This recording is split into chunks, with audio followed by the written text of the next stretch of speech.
I just flew across the Pacific for the price of a domestic US flight, and honestly, it wasn't what I expected.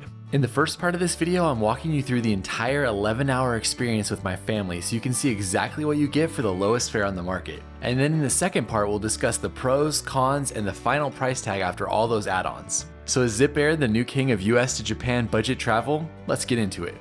Where are we going? Japan. We started the morning with an early arrival to LAX as they only have one flight a day, and when we went, it left at 9:30 a.m. There was no line when we arrived, and it was easy to keep our luggage under the 30 kilograms or 60 pounds since that's a lot more than you normally get on a domestic carrier. We were here 3 hours early, but that was very easy. There was no one in line and we just dropped them right off a lot quicker than I thought it was gonna be. I do want to note right away that you could have a carry-on and a personal item, one that went in the bin above you and one that went under the seat in front of you. But that combined, they can't weigh more than 7 kilograms, which is 15 pounds.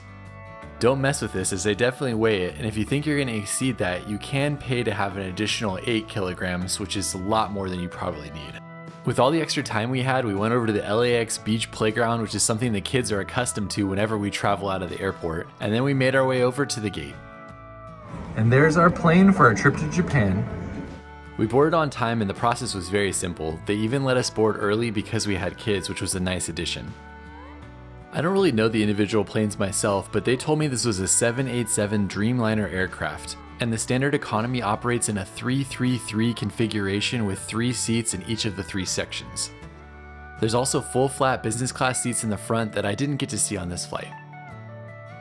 Here's the normal leg room for someone who's 6'7". I got about an inch, it looks like. Not bad. Kids got a lot of room.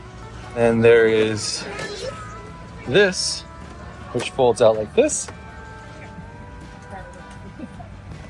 And there's that as well for your iPad. And that is basically it. There's also a plug in the seat right there, but as you can see, there's no entertainment at all. You got to bring what you need. And then this is how these move. So you can go in and out, and you can go up and down. It's gonna be a long flight either way, but it seems okay right now. Overall, the seats felt pretty comfortable, and it was a lot newer of a plane, or at least a lot newer of a renovation than I anticipated. After that, it was time to take off, and the windows had this weird kind of tinting on it, which is why the footage looks a little bit strange. After we were in the air, they came around with the Amenity Kit that I had pre-ordered for around $16, I believe.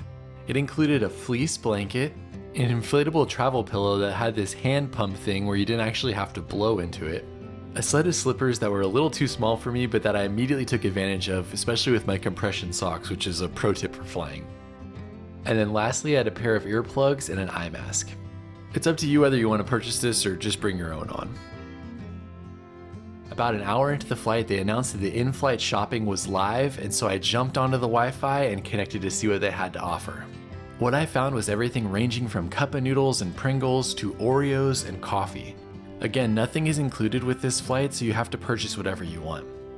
They also had the option to purchase compression socks and even a banana-flavored Kit Kat gift set. Most things were well priced, with this 3-pack of juice being 350 yen, which is around $2.20 when I purchased it. I actually liked this because the prices were really great and you could purchase what you wanted instead of just the random snacks or food that they give you on a normal flight. About an hour and a half into the flight, I noticed that there was an entire row of 3 seats ahead of me that had nobody in them. There was a sign that said that you could purchase this row, so I went into the back to see how much it would cost. They told me that to buy an additional seat on the plane once it had already taken off was around $16 a seat. I couldn't pull my credit card out fast enough, and pretty soon I had purchased an entire row of seats for the remaining 10.5 hours for around $50. That allowed Jack and I to take one and Amy and Sunny to take the other, which was perfect for the kids' in-flight naps with the amount of space that they had. The next 3 to 4 hours was just sitting there using our iPads to watch movies that we had downloaded before we got on the plane, and then ordering random stuff from the snack cart.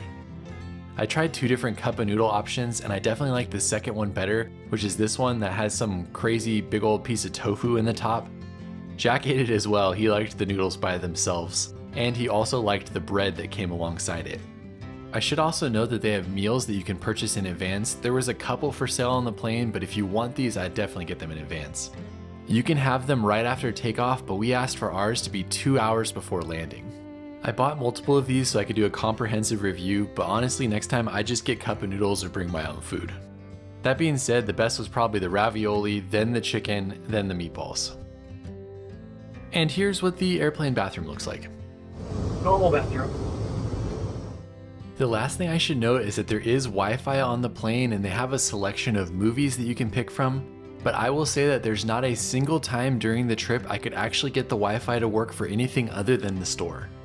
So make sure you have everything that you need downloaded for offline use and don't rely on the Wi-Fi. And just like that, 11.5 hours later, we are arriving at Tokyo's Narita airport.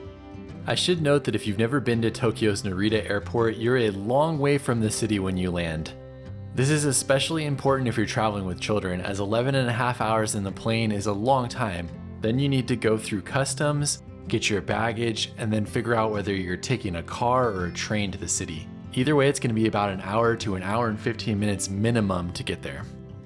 And if you're tired by the time you finally get to your hotel, just head to a 7-Eleven and grab some dinner there.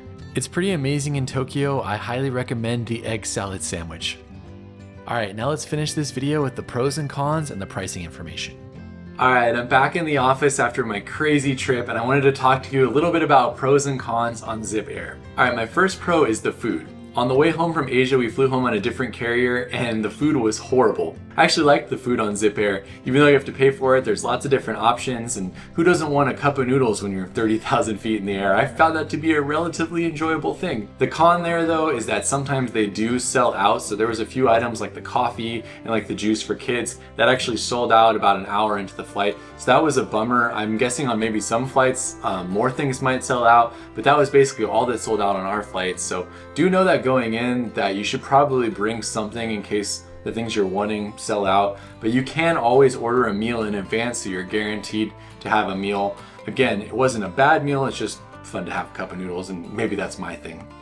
My next pro is being able to pay to switch seats. In some flights you can find an empty row, but it's the first person who jumps on there gets the empty row, so being able to have it just sitting there empty until someone paid, I thought that was interesting, and I loved that I could pay 50 bucks and I could have a full row to myself. Obviously that's not going to be the case in a lot of different flights, but for us we got lucky, and 10.5 hours with an entire row was well worth the $50 that I paid. So I thought that was kind of cool that that was even an option on the flight. My other pro is the cost. It's a very inexpensive place to fly, and what's crazy, it was actually half price on the tickets for the children, plus you could pick a seat for free next to the children. We only had to pay for like one of the different seats that we picked.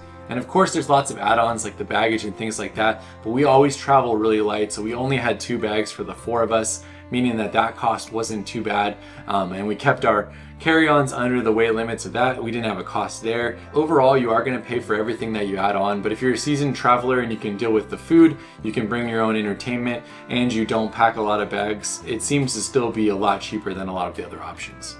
In terms of cons, I have 2 things. The first is that I missed the mini map. I love being able to have the mini map on the screen and to see where we're at and to see where the plane is at on the world and everything. It's a dumb small one, but it was a con for me because there was no mini map that I could watch. The other con was the Wi-Fi. They say they have Wi-Fi, but honestly it never worked once for me. I was never even able to load a website that wasn't the menu for purchasing the items. I'm glad I could load that because that's obviously the way that you purchase something, but it was a bummer that they had movies I couldn't load and that they say they have free Wi-Fi, but you can't actually do anything with it. So I mean, it's not really a perk of the flight. Maybe it's better on a different airline. I have seen people say on their reviews that the Wi-Fi did work for them, but just know, don't plan on it. Have your stuff downloaded because it might not work. Overall though, my one experience on Zipair was very positive. I wouldn't have any problem flying on them in the future. I'd love to try the lie flat seat. That's how their business class kind of thing works, where they have a lie flat seat but they don't have entertainment, they don't give you food or anything like that, so it's a lot cheaper. I think it's a great option because you can get a lie flat seat for cheaper and you can have a nice sleep. To me, that's more important than the food and the entertainment is in the first class experience. But that's my personal thoughts. Let me know what you think in the comments. If you had a bad or good experience on Zipair, let us all know in the comments so that we can plan for our next trip. And I think there's a good chance that I will use them in the future because I'm hoping to go back to Japan to do a Mount Fuji climb. So Zipair is probably what I choose to go on again, and maybe I'll go 2 for 2. Alright, that's it for this quick video. We'll see you on the next one.